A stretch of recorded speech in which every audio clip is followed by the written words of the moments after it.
Тышқан, ит және мысық. Ертеде ит, мысық және тышқан үшеуі дос болыпты.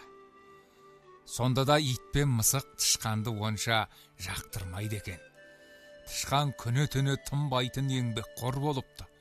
Ал ит пен мысық тапқанын жеп, жұмсақ шөп пен жылы жерде жатып алады екен.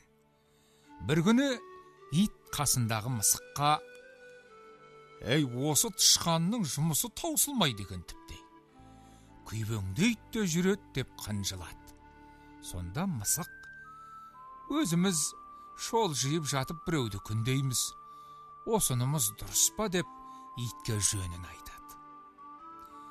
Ит ұялып қалады да өзі де шаруа істемек болады. Содан былай қарай тышқанға көмектесіп жүреді екен. «Сен де қол ұшыңды бер» дейді бір күні ит мысыққа. Оған мысық көнбейді. «Өздерің ақ істей салсаңдаршы» дейді. Ит пен тышқан оған: «Әй, жалқаулықты қой, бірге жұмыс істе» дейді. Сонда мысық: «Әй, мен сендердің жұмыстарыңды күндеп жатқан жоқпын ғой. Неге тиісесіңдер маған?» деп мысық ашуланады. Ит пен тышқан үндемей